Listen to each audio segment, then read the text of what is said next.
আজকে আমাদের দণ্ডবিধি ১৮৬০ এর ২য় ক্লাস। তো ১ম ক্লাসে আমরা হচ্ছে 76 থেকে 95 পর্যন্ত পড়েছিলাম সেকশন। আমরা আ সাধারণ ব্যতিক্রমসমূহ পড়েছিলাম, জেনারেল এক্সেপশন। তার তার আগে আমরা হচ্ছে জেনারেল এক্সেপশন পড়ার আগে আমরা হচ্ছে ১০৭ ধারা পড়েছিলাম। সাক্ষ্য আইনের ১০৫ ধারা। এই সাক্ষ্য আইনের ১০৫ ধারায় আমরা কি পড়েছিলাম? সাক্ষ্য আইনের ১০৫ ধারায় কি আছে?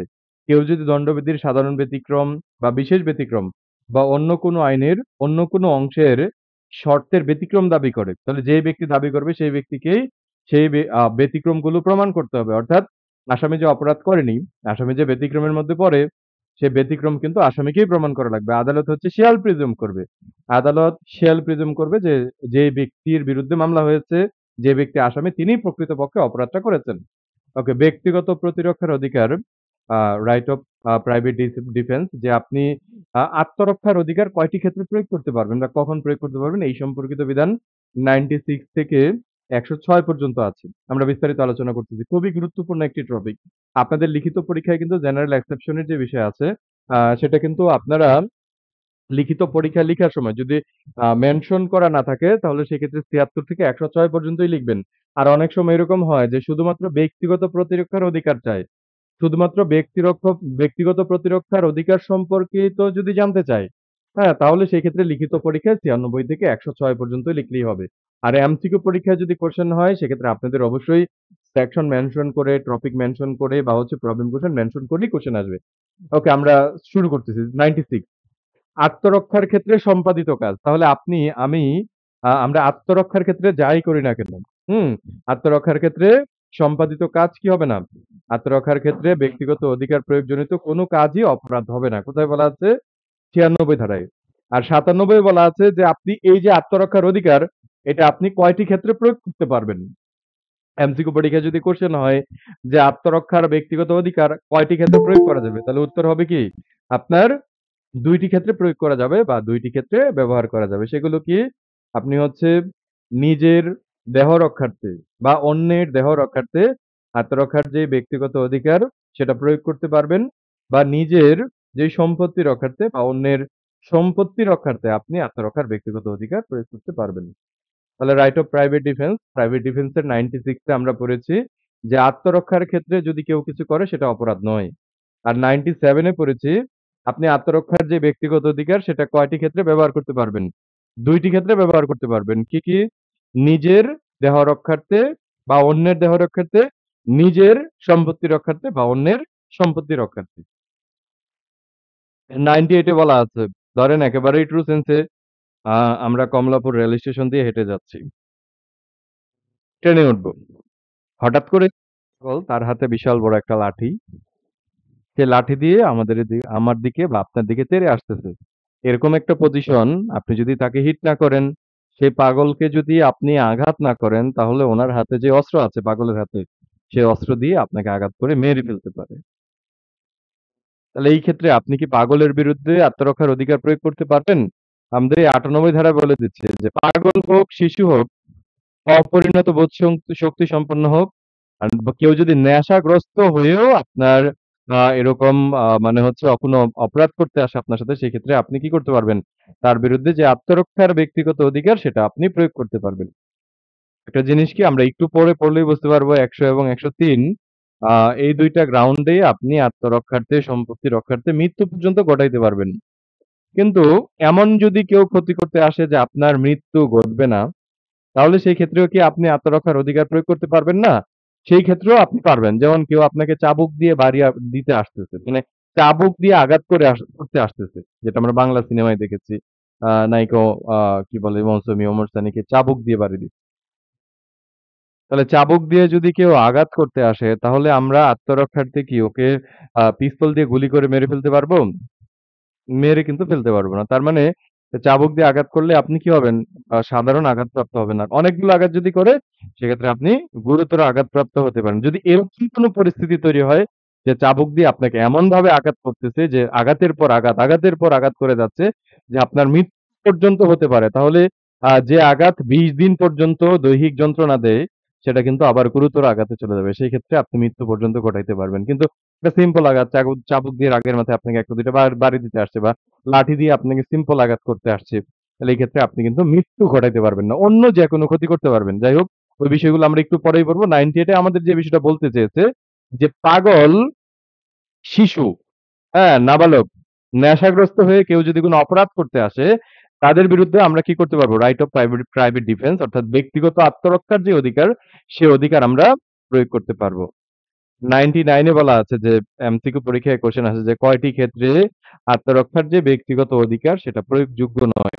এমসিকিউ পরীক্ষায় যদি আসে তাহলে ৩ টি ক্ষেত্রে আত্মরক্ষার ব্যক্তিগত অধিকার প্রয়োগযোগ্য নয়। অথবা যদি আসে যে কখন আত্মরক্ষার ব্যক্তিগত অধিকার প্রয়োগ করা যাবে না, কত ধারায় বলা আছে? ৯৯ ধারায় বলা আছে। ১ নম্বরে বলা আছে যে আইন শৃঙ্খলা রক্ষাকারী বাহিনী যেমন পুলিশ অফিসার বা সরকারি কর্মচারী, তারা যদি কোনো কাজ করে, যেমন আপনাকে গ্রেপ্তার করতে আসতেছে। হ্যাঁ, এখন গ্রেপ্তার করতে আসতেছে এক্ষেত্রে আপনি যদি উত্তেজিত হন, উত্তেজিত হয়ে যদি তাদেরকে মারেন সেটা কিন্তু মার্ডার হয়ে যাবে। এক্ষেত্রে আপনি কিন্তু আত্মরক্ষার যে ব্যক্তিগত অধিকার সেটা কিন্তু প্রয়োগ করতে পারবেন না। কিন্তু যদি এরকম সম্ভাবনা থাকে, হ্যাঁ? এমন যদি আ ঘটনা ঘটে যে আপনার মৃত্যু বা গুরুতর আঘাতের সম্ভাবনা থাকে, আপনার মৃত্যু হতে পারে। কিন্তু তারা যে সরকারি কর্মচারী সেটা আপনি বুঝতে পারেননি। তো আপনি এটা বুঝতেছেন যে আপনি যদি আত্মরক্ষার ব্যক্তিগত অধিকার প্রয়োগ না করেন তাহলে আপনার মৃত্যু ঘটবে। সেক্ষেত্রে আপনি সরকারি কর্মচারীর বিরুদ্ধেও কি করতে পারবেন? আত্মরক্ষার যে ব্যক্তিগত অধিকার সেটা প্রয়োগ করতে পারবেন। আপনি ধরেন থানা থেকে ১ মিনিটের রাস্তায় দাঁড়িয়ে আছেন বা থানার আশেপাশেই দাঁড়িয়ে আছেন। এখন কেউ আপনাকে আঘাত করতে আসতেছে। হ্যাঁ? সেটা ধরেন বিশাল একটা তরবারি দিয়ে।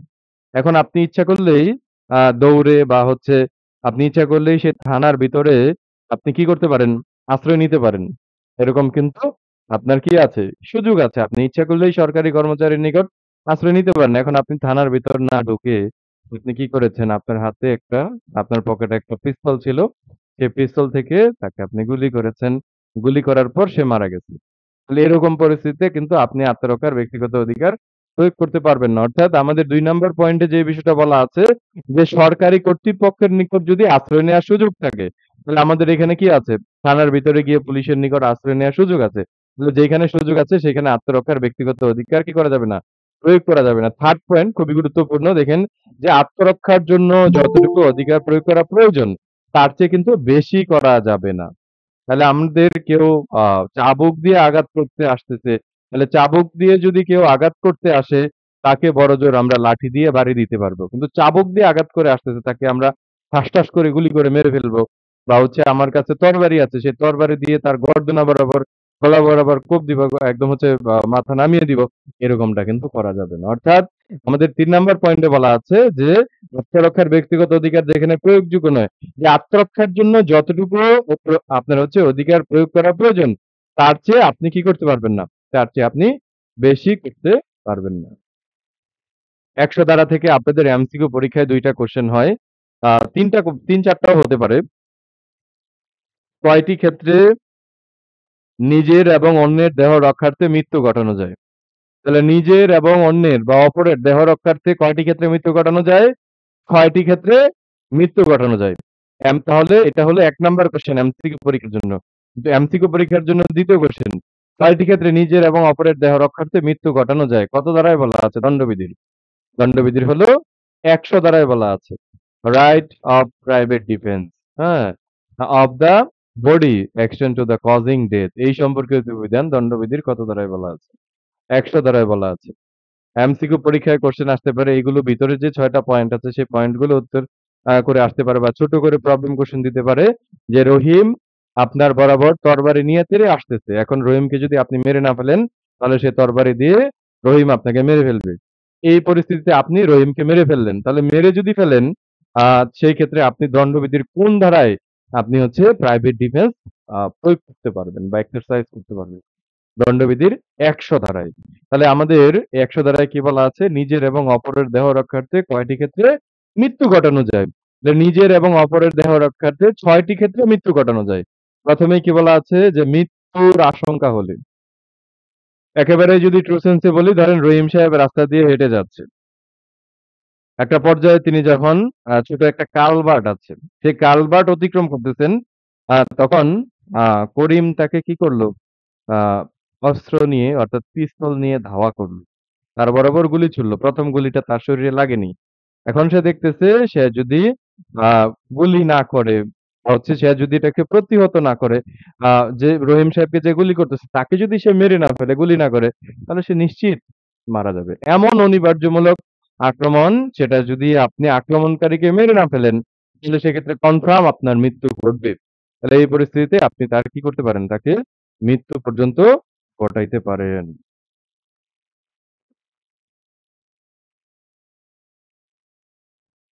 তারপরে বলা আছে যে এমন আঘাত,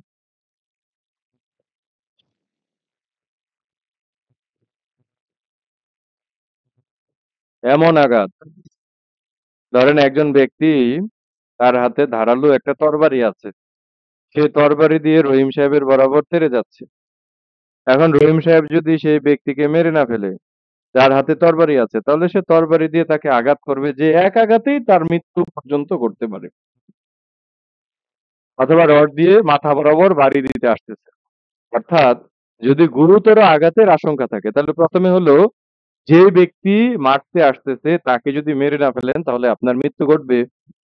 তাহলে সেই ক্ষেত্রে আপনি মৃত্যু পর্যন্ত ঘটাইতে পারেন। দ্বিতীয়ত বলা আছে এমন আঘাত যেটা হলো গুরুতর আঘাত, অর্থাৎ গুরুতর আঘাতের যদি আশঙ্কা থাকে তাহলে যেই ব্যক্তি গুরুতর আঘাত করতে আসবে, যে ব্যক্তি তরবারি নিয়ে আপনাকে হত্যা করতে আসবে বা গুরুতর আঘাত করতে আসবে, আপনি তাকে কি করতে পারবেন? মৃত্যু পর্যন্ত ঘটাইতে পারবেন।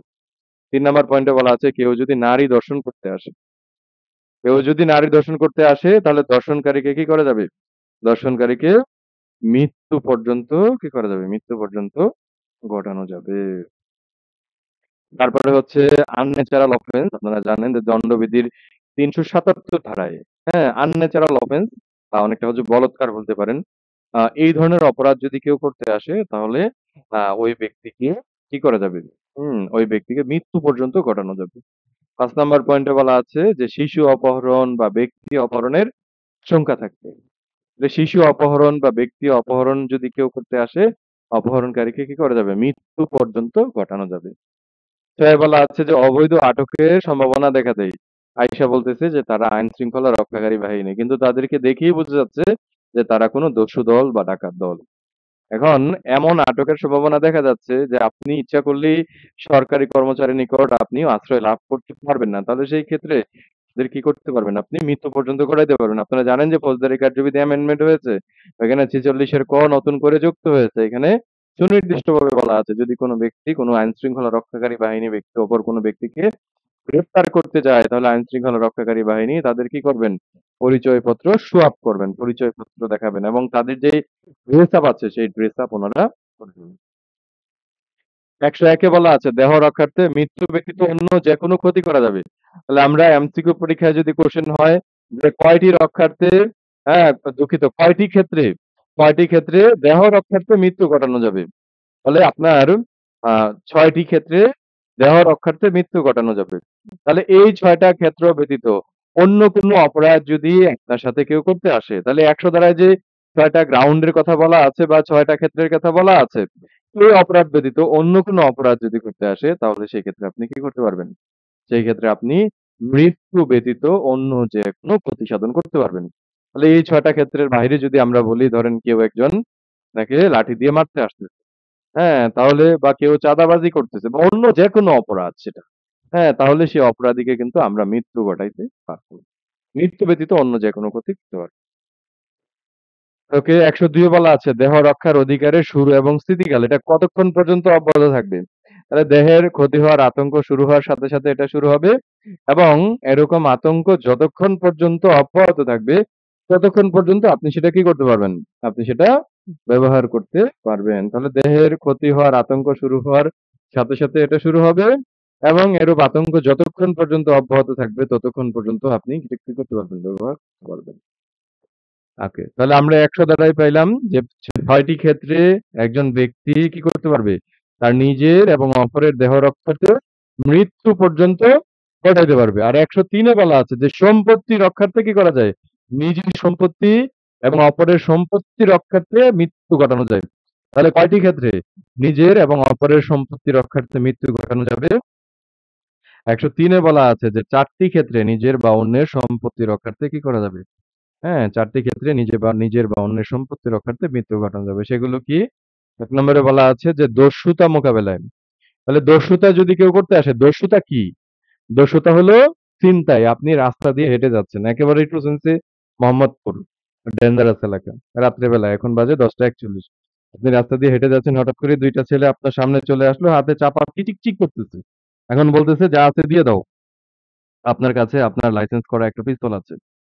সেটা দিয়ে আর কোনো কথা নেই। ঠাস করে গুলি করলেন, মারা গেল। ওই আপনারা বলেন এটাকে ছিনতাইকারী। কিন্তু আইনের ভাষায় তাকে কি বলে? দস্যুতা বলে। তাহলে উনি কি হলেন? উনি মারা গেলেন। অর্থাৎ ছিনতাইকারী কি করলো? ছিনতাইকারীকে আপনি গুলি করে মেরে ফেললেন। তাহলে এই যে আপনার কাজ, এটা কি হবে না? হ্যাঁ, এটা অপরাধ বলে বিবেচিত হবে না।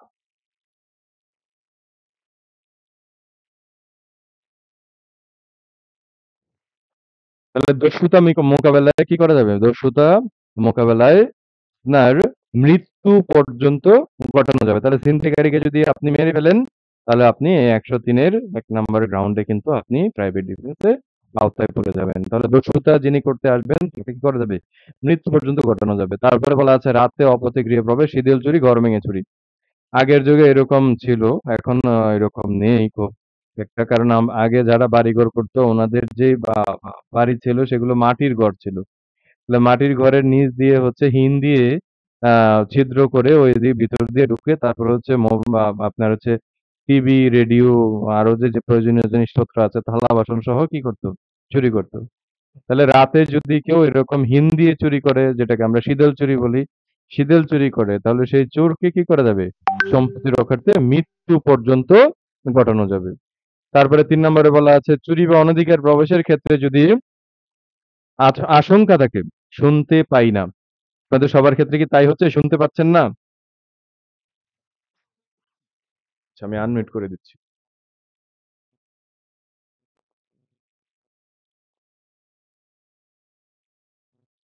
সবাই ক্লিয়ারলি শুনতে পাচ্ছেন তো? হ্যাঁ, শুনতে হ্যালো? পাচ্ছি স্যার। ওকে, ওকে, ওকে। শুনতে পাচ্ছি স্যার। শুনতে পাচ্ছি। হলো আর্টিস্ট, বিগ আর্টিস্ট, তাই না? যে ঘরের যেই কি বলে আমাদের এলাকায় ডায়েরি বলে এটাকে। সেগুলো আ সুন্দর করে কেটে তারপরে ওই দিক দিয়ে প্রবেশ পথ বের করে যারা ঘুমিয়ে আছে তাদের মুখে স্প্রে মেরে বাসার সবকিছু আগে তো কি ছিল? সাদা কালো টিভি ছিল। যাদের বাড়িতে রঙিন টিভি ছিল সেটা তো আপনার হচ্ছে কথাই নেই। তারপরে হচ্ছে রেডিও ছিল। এগুলো চুরি হতো। বাসন-কোসন সহ চুরি হতো। আর এই দণ্ডবিধি ১৮৬০ সালের আইন। ব্রিটিশরা তৈরি করে গেছে। অনেক আগের। তাহলে ২০০০ সালের আগেও কিন্তু এই ধরনের চুরিগুলো হতো। যাই হোক, তাহলে রাতে যদি অপথে কেউ গৃহে প্রবেশ করে সিঁদুর চুরি করতে আসে, তাহলে সেই চোরকে কি করা যাবে? মৃত্যু পর্যন্ত ঘটানো যাবে। ৩ নাম্বার পয়েন্টে বলা আছে, চুরি বা অনধিকার প্রবেশের ক্ষেত্রে যদি আশঙ্কা থাকে, চোরকে যদি প্রতিহত করা না হয়, অর্থাৎ চোর চুরি করতে আসছে ঠিক আছে, কিন্তু সে কি করেছে? কোমরে একটা পিস্তল নিয়ে আসছে। হুম? তাহলে সেক্ষেত্রে বা হচ্ছে কোমরে একটা চাকু নিয়ে আসছে। সে যদি ধরা পড়ে তাহলে সে উপযুক্ত ব্যবস্থা গ্রহণ করবে। চুরি অনধিকার প্রবেশের ক্ষেত্রে যদি আশঙ্কা থাকে তাকে প্রতিহত না করলে মৃত্যু বা গুরুতর আঘাতপ্রাপ্ত হতে পারেন। তাহলে সেই ক্ষেত্রে চোরকে কি করা যাবে? আপনার মৃত্যু পর্যন্ত ঘটানো যাবে। ৪ নম্বরে বলা আছে বাসায়, আপনি যে বাসায় থাকেন, গোডাউন বা ইমারতে জাহাজে যদি কেউ আগুন দেওয়ার উদ্যোগ নেয় তাহলে সেক্ষেত্রে আপনি আপনার বাসা, গোডাউন, ইমারত অর্থাৎ আপনার সম্পত্তি রক্ষার্থে আপনি ওই ব্যক্তিকে মৃত্যু পর্যন্ত ঘটাইতে পারবেন। তাহলে ১০৩ ধারায় নিজের সম্পত্তি এবং অপরের সম্পত্তি রক্ষার্থে ৪ টি ক্ষেত্রে কি করা যাবে? ৪ টি ক্ষেত্রে মৃত্যু পর্যন্ত ঘটানো যাবে। তাহলে ১ নাম্বার হলো দস্যুতা বা ছিনতাই মোকাবেলায়, ২ নম্বরে হলো রাতে অপথে গৃহপ্রবেশ যেটাকে হলো সিঁদেল চুরি বলি, ৩ নম্বরে হলো চুরি করার সময় চোর যদি মৃত্যু বা গুরুতর আঘাতের প্রস্তুতি নিয়ে চুরি করে, ৪ নাম্বার হলো বাসায়, গোডাউনে ইমারতে জাহাজ যদি কেউ আগুন দেয়ার উদ্যোগ নেয়, এই ৪ টা ক্ষেত্রে সম্পত্তি রক্ষার্থে কি করা যাবে? মৃত্যু পর্যন্ত ঘটানো যাবে। ১০৪ এ বলা আছে, এগুলো কিন্তু এমসিকিউ পরীক্ষায় আসে। ১০৪ এর যে বিষয়টা। যে এই ৪ টা ক্ষেত্রে তো আপনাদের এমসিকিউ পরীক্ষায় যদি আসে কয়টি ক্ষেত্রে সম্পত্তি রক্ষার্থে মৃত্যু ঘটানো যাবে?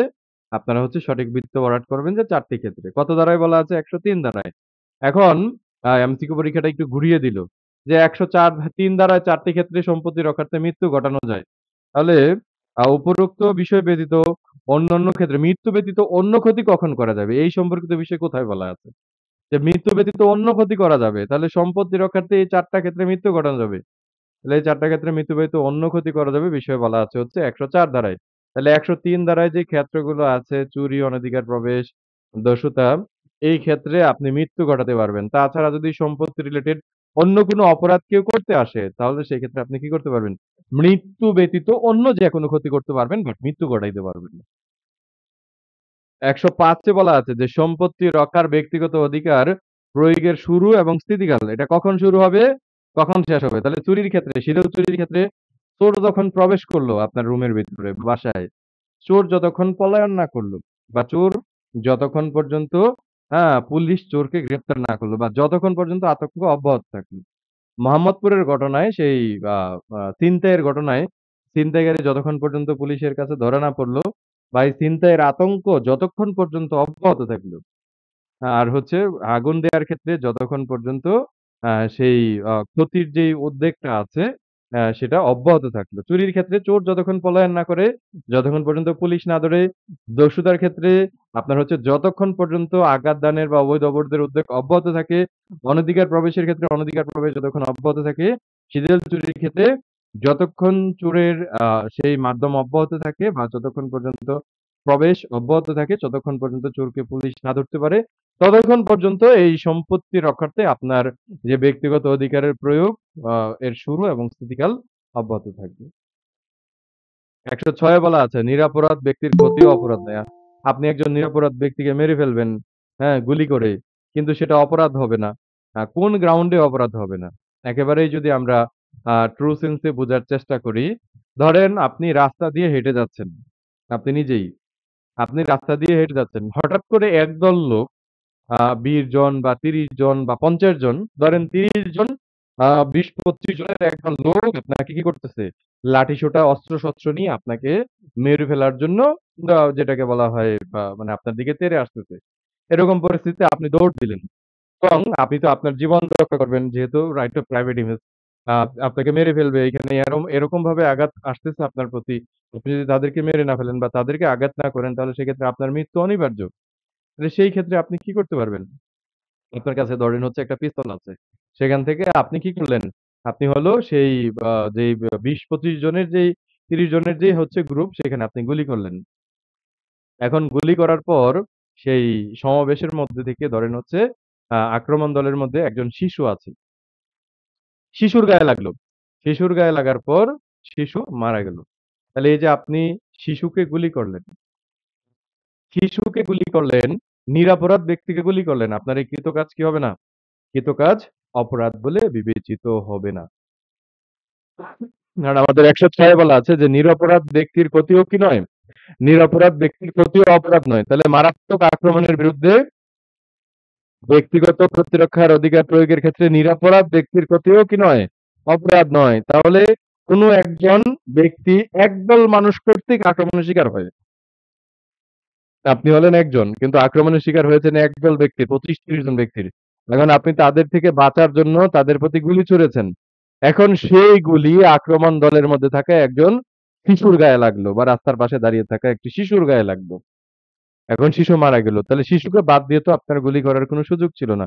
তাহলে আপনার এই কৃতকাজ কি হবে না? কৃতকাজ অপরাধ বলে বিবেচিত হবে না। ১০৬ ধারায় বলা আছে। অ্যাবাটমেন্ট এর চ্যাপ্টার আমরা বলেছি খুবই গুরুত্বপূর্ণ একটি চ্যাপ্টার। আ খুবই মনোযোগ সহকারে শোনার চেষ্টা করবেন এবং বোঝার চেষ্টা করবেন এবং আপনাদের যদি কোয়েশ্চেন তৈরি হয় যতক্ষণ না ক্লাস শেষ হচ্ছে আপনাদের কোয়েশ্চেন গুলো শেষ না হচ্ছে, যেহেতু আজকে ফ্রাইডে, ততক্ষণ পর্যন্ত আপনারা ক্লাসে যুক্ত থাকবেন। আপনাদের সবগুলো কোয়েশ্চেনের উত্তর নেওয়া হবে একে, একে। ১০৭ থেকে ১২০ পর্যন্ত হলো অ্যাবাটমেন্ট এর বিষয় বলা আছে। তো এখান থেকে আমাদের যেগুলো গুরুত্বপূর্ণ সেকশন, ওই সেকশন গুলোই আমরা পড়ার চেষ্টা করব। অ্যাবাটমেন্ট অফ থিং অপরাধের সহায়তা। অপরাধে কিভাবে সহায়তা করা যায়? আপনি হলেন দুবাই কেষ্ট। আপনি দুবাই থাকেন। এখন দুবাই বসে প্ল্যান করে আপনি বাংলাদেশে কি করলেন? একজন ব্যক্তিকে একজন কন্ট্রাক্ট কিলার দিয়ে বা সিরিয়াল কিলার দিয়ে হত্যা সংঘটিত করলেন।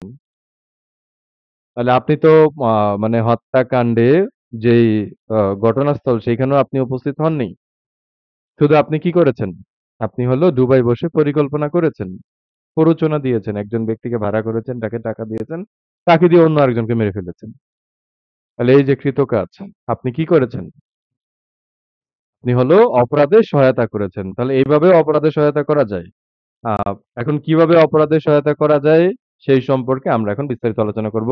১০৭ ধারায় বলা আছে অ্যাবেটমেন্ট অফ এ থিং, যে কোনো বিষয়ে সহায়তা। তাহলে এমসিকিউ পরীক্ষায় কোয়েশ্চেন আসে যে কয়টি উপায়ে কোনো বিষয়ে সহায়তা করা যায়?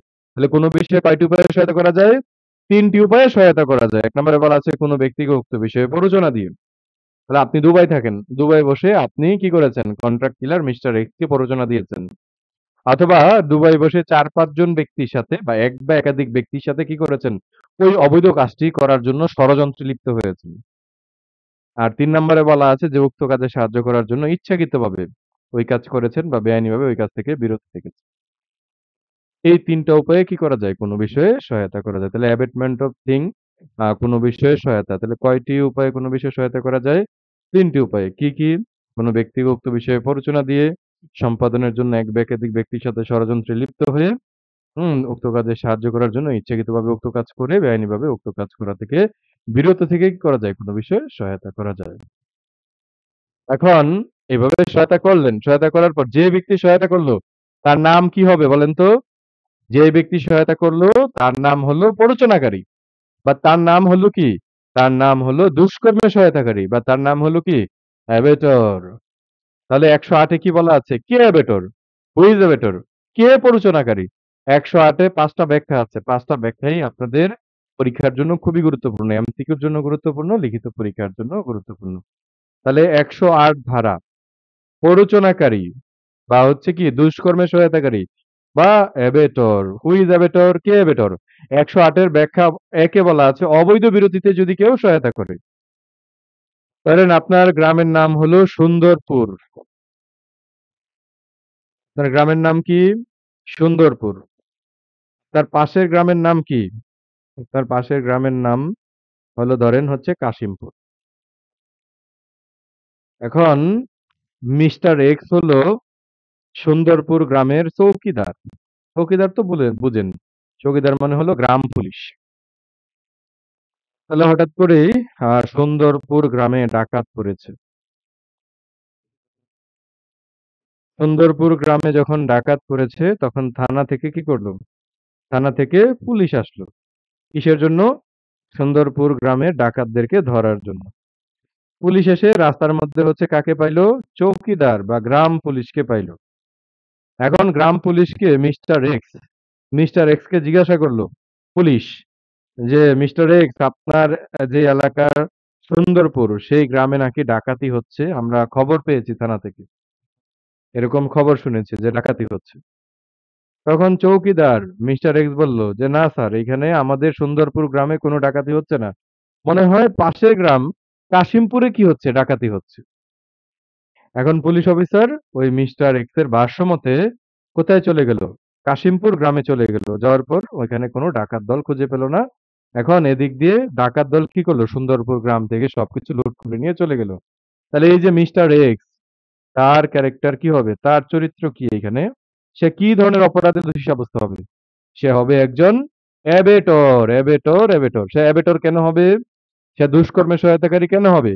কারণ আমাদের ব্যাখ্যা ১ এ বলা আছে অবৈধ বিরতিতে যদি কেউ সহায়তা করে, তাহলে কার্যের অবৈধ বিরতিতে যদি কেউ সহায়তা করে সে কি হবে?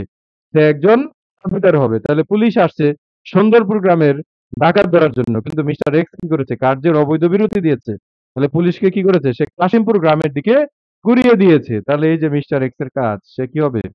সে একজন অ্যাবেটর হিসাবে দোষী সাব্যস্ত হবে। তাহলে ব্যাখ্যা ১ অনুযায়ী কার্যের অবৈধ বিরতিতে যদি কেউ সহায়তা করে সে কি হবে? সে একজন অ্যাবেটর হবে। ব্যাখ্যা ২ এ বলা আছে সহায়তাকৃত কাজ ভিন্ন যদি অন্য কাজ ঘটে। তাহলে যেই কাজের জন্য অপরাধ, আ মানে হচ্ছে যেই কাজের জন্য আপনার হচ্ছে ভাড়া করা হয়েছে বা যেই কাজের জন্য প্ররোচনা দেয়া হয়েছে, যেই কাজের জন্য বলা হয়েছে, সেই কাজ যদি নাও হয় তারপরেও যিনি প্ররোচনা দিয়েছেন তিনি কি হবেন? তিনি অ্যাবেটর হবেন। একেবারেই ট্রু সেন্স এ ব্যাখ্যা ২। ব্যাখ্যা ২ বলা আছে যে সহায়তাকৃত কাজটি না ঘটলেও অপরাধ। ধরেন ২ জন ব্যক্তি মিস্টার এক্স এবং ওয়াই, ২ জন ব্যক্তির মধ্যে ব্যবসায়িক প্রতিদ্বন্দ্বিতা চলমান আছে। এখন ব্যবসায়িক প্রতিদ্বন্দ্বিতার দরুন ২ ব্যক্তির মধ্যে খুবই ঝামেলা চলমান। অবশেষে এক ব্যক্তি চিন্তা করলো, অপর ব্যক্তি তার পথের কাঁটা তাকে সরিয়ে দিবে। এখন আ যে সরিয়ে দিবে সে হচ্ছে কন্ট্রাক্ট কিলার ধরেন হচ্ছে মিস্টার এক্স এর কাছে গেল। সিরিয়াল কিলার মিস্টার এক্স এর কাছে গেল। এখন এক্স এর কাছে যাওয়ার পর কিলার মিস্টার এক্স এর কাছে যাওয়ার পর মিস্টার এক্স কি অফার করলো যে, "আমি আপনাকে এই নেন ১০ লক্ষ টাকা দিলাম, আমার এই কাজটা আপনি করে দেন।" তখন কিলার বলল যে, "না রে ভাই আমি এখন ভালো হয়ে গেছি। আমি এই কাজ এখন আর করি না। আমি খুন-টুন ভাই এখন আর করতে পারব না। আপনি চলে যান, অন্য কোথাও গিয়ে দেখেন।" এই যে মিস্টার এক্স বা হচ্ছে কিলার সাহেব না করে দিয়েছে। তারপরেও আপনি প্ররোচনা দিয়েছেন। আপনি বলেছেন আপনার প্রতিদ্বন্দ্বী ব্যবসায়ীকে হত্যা করার জন্য। যদিও অপরাধটি সংঘটিত হয়নি, তারপরেও সেক্ষেত্রে কি হবে? সেক্ষেত্রে আপনি প্ররোচনাকারী হিসেবে দোষী সাব্যস্ত হবেন। অ্যাবেটর হিসেবে খুনের প্ররোচনাকারী হিসাবে দোষী সাব্যস্ত হবেন। তাহলে ব্যাখ্যা ২ এ বলা আছে যে সহায়তাকৃত কাজটি না ঘটলেও কি হবে? সহায়তাকৃত কাজটি না ঘটলেও অপরাধ হবে। তাহলে যেই অপরাধ সংগঠনের জন্য প্ররোচনা দেয়া হয়েছে, সেই কাজটি সম্পূর্ণ হতে হবে বিষয়টা এরকম না। না ঘটলেও সেটা অপরাধ হবে। আমরা উদাহরণ পড়লে ক্লিয়ার হয়ে যাবেন। দেখেন যে গ কে খুন করার জন্য খ কে পরিচিত করে। কিন্তু খ খুন করতে কার্যটি করতে অস্বীকার করে। তাহলে খ কিন্তু না করে দিয়েছে। ক গ কে খুন করার জন্য পরিচিত করে। খ কার্যটি করতে অস্বীকার করে। তাহলে ক খকে প্ররোচনা করার অপরাধে আপনার হচ্ছে কি এই ক্ষেত্রে ক যে প্ররোচনা দিয়েছে, আপনার হচ্ছে কাকে খুন করার জন্য? গ কে খুন করার জন্য। তাহলে গ কে হত্যার প্ররোচনা করার অপরাধে কি হবেন? প্ররোচনার অপরাধে খ কে না, এখানে হচ্ছে একটু মিস্টেক হয়েছে, টাইপ মিস্টেক। গ হবে এখানে। তাহলে গ কে হত্যার প্ররোচনা করার অপরাধে কি হবেন? দোষী সাব্যস্ত হবেন। আবার একটু রিপিট করে দিচ্ছি। ধরেন হচ্ছে ক হলো একজন ব্যক্তি যার প্রতিদ্বন্দ্বী হলো খ। তাহলে খ হলো ব্যবসায়িক প্রতিদ্বন্দ্বী। এখন ক চিন্তা করতেছে যে তার প্রতিদ্বন্দ্বী খকে পৃথিবী থেকে সরায় দিবে। এই কারণে হ্যাঁ,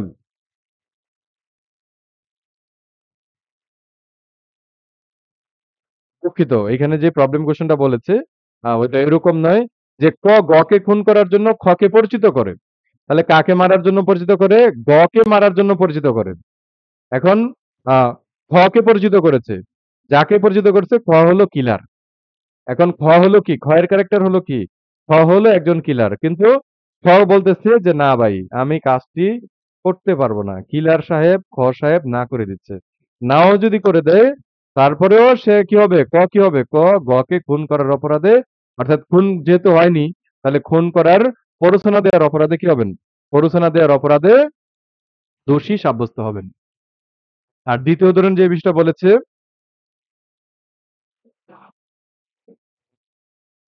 যে, গ কে খুন করার জন্য খ কে পরিচিত করে। অর্থাৎ এখানে আ ভাড়াটে কিলার হলো খ। উক্ত প্ররোচনায় খ রাজি হয়, ৳১০,০০,০০০ রাখে। রাখার পর গিয়ে কি করে? গ কে ছুরিকাঘাত করে। ওই পাশের যে ব্যবসায়ী আছে গ কে কি করে? গ কে ছুরিকাঘাত করে। তাহলে আর গ হলো ব্যবসায়িক প্রতিদ্বন্দ্বী। আমরা একটু আগে বলেছিলাম আর খ ব্যবসায়িক প্রতিদ্বন্দ্বী। খ ব্যবসায়িক প্রতিদ্বন্দ্বী নয়। আর গ হলো ব্যবসায়িক প্রতিদ্বন্দ্বী।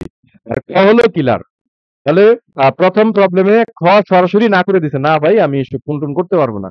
তারপরেও এই যে গকে খুন করার জন্য প্ররোচনা দিয়েছে, সেক্ষেত্রে খুনের প্ররোচনার জন্য দোষী সাব্যস্ত হবে। আর ২ নম্বর উদাহরণে হলো গকে খুন করার জন্য খকে প্ররোচনা দিচ্ছে। কিলার খকে প্ররোচনা দিয়েছে, ৳১০,০০,০০০ অফার করেছে। উক্ত প্ররোচনা অনুসারে খ রাজি হয়েছে। খ রাজি হয়ে সে গিয়ে কি করেছে? গকে ছুরিকাঘাত করেছে। ছুরিকাঘাতের করার পর গ জখম হতে কি করেছে? আরোগ্য লাভ করেছে। অর্থাৎ ছুরিকাঘাত করেছে। ছুরিকাঘাত করার পর সে কিছুদিন ঢাকা মেডিকেল কলেজ হসপিটালে কি ছিল ধরেন ভর্তি ছিল। সেখানে তার ট্রিটমেন্ট হয়েছে। ট্রিটমেন্ট হওয়ার পর সে সুস্থ হয়ে গেছে। তাহলে এই ক্ষেত্রে খুন করার জন্য খকে দুষ্কর্মে সহায়তা করার অপরাধে কি হবেন? দুষ্কর্মে সহায়তা করার অপরাধে খুন করার জন্য। তাহলে কি করেছে? হচ্ছে খুনের প্ররোচনার খুন করার জন্য প্ররোচনা দিয়েছে। তাহলে কিসের অপরাধ সাব্যস্ত হবে? হচ্ছে খুনের প্ররোচনার অপরাধে দোষী সাব্যস্ত হবে। আর কিসের অপরাধ দোষী সাব্যস্ত হবে? খ হলো যে দুষ্কর্মে সহায়তা করেছে। অর্থাৎ সে হচ্ছে না দুষ্কর্মে সহায়তা করার অপরাধে দোষী সাব্যস্ত হবে। যদিও এখানে কি হয় নাই? এই ২ টা উদাহরণে আপনার ১ম উদাহরণে কিলার সরাসরি না করে দিয়েছে। আর ২য় উদাহরণে হলো কিলার রাজি হয়েছে, ছুরিকাঘাতও করেছে কিন্তু হত্যা সংঘটিত করতে পারে নাই। ২ টার ক্ষেত্রেই কি হবে? খুনের প্ররোচনা করার অপরাধে দোষী সাব্যস্ত হবে। তাহলে আমাদের ব্যাখ্যা দিয়ে কি বলেছে? সহায়তাকৃত কাজটি না ঘটলেও কি হবে? সহায়তাকৃত কাজটি না ঘটলেও অপরাধ হবে। তাহলে যেই কাজের জন্য প্ররোচনা দেওয়া হয়েছে সেই কাজ যদি নাও ঘটে তারপরেও প্ররোচনাকারী অপরাধ হিসাবে দোষী সাব্যস্ত হবে। ৩ নম্বরে বলা আছে এখন ধরেন ২ ব্যবসায়িক বন্ধু, একজনের বাসায় আরেকজনের যাতায়াত আছে। কিন্তু তাদের মধ্যে খুবই প্রতিদ্বন্দ্বিতা বিদ্যমান। এখন এক ব্যবসায়ী চিন্তা করলো অপর ব্যবসায়ী তার পথের কাঁটাকে সরিয়ে দিবে। এখন সরিয়ে যে দিবে যদি কিলার ভাড়া করে খুন করে তাহলে সেটা তো ২ দিন পরে জেনে যাবে।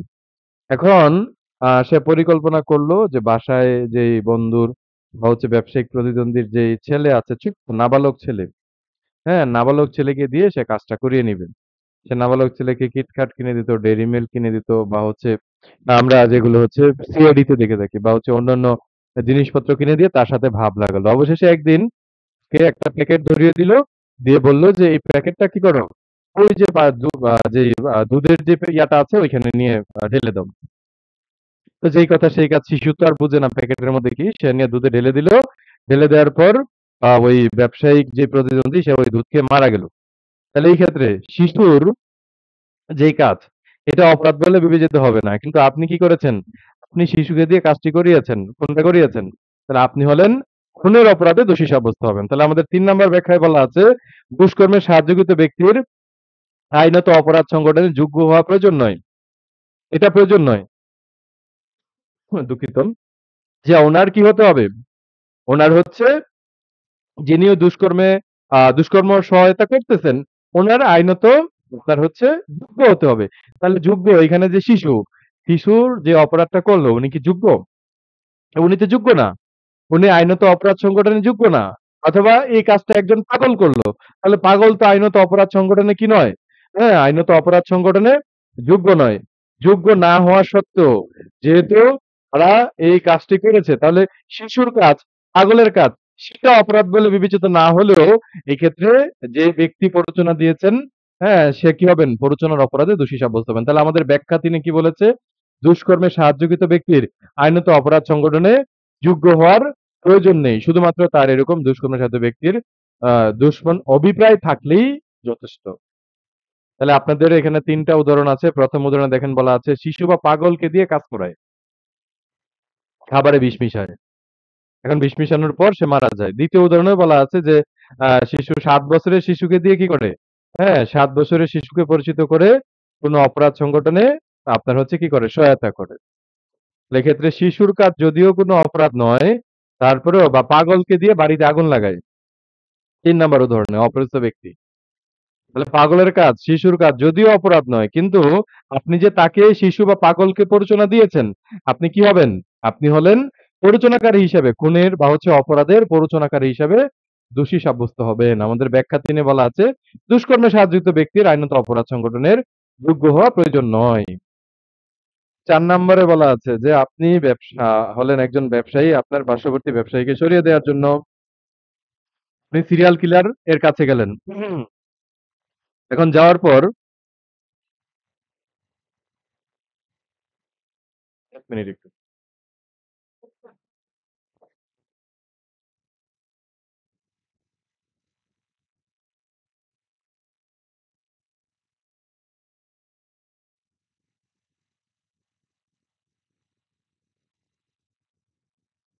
ওই ব্যক্তি বলতেছে মানে কন্টাক্ট কিলার বা সিরিয়াল কিলার যাই বলি না কেন সে বলতেছে যে ভাই আমি তো ভাই এগুলি এখন আর করি না। আমি এগুলো ছেড়ে দিয়েছি। আমি ভালো হয়ে গেছি। আমি কি হয়ে গেছি? আমি ভালো হয়ে গেছি। আমি আর এখন এসব করি না। তো একটা কাজ করেন, আপনি যেহেতু আসছেন আমার এখানে কষ্ট করে, হ্যাঁ, আমার এক ছোট ভাই আছে, মিস্টার এক্স। আপনি কি করেন? হুম, মিস্টার এক্স এর সাথে যোগাযোগ করেন। তাহলে ১ম ব্যক্তি কি করলো? সে আপনাকে না করে দিল। না করে দেওয়ার পর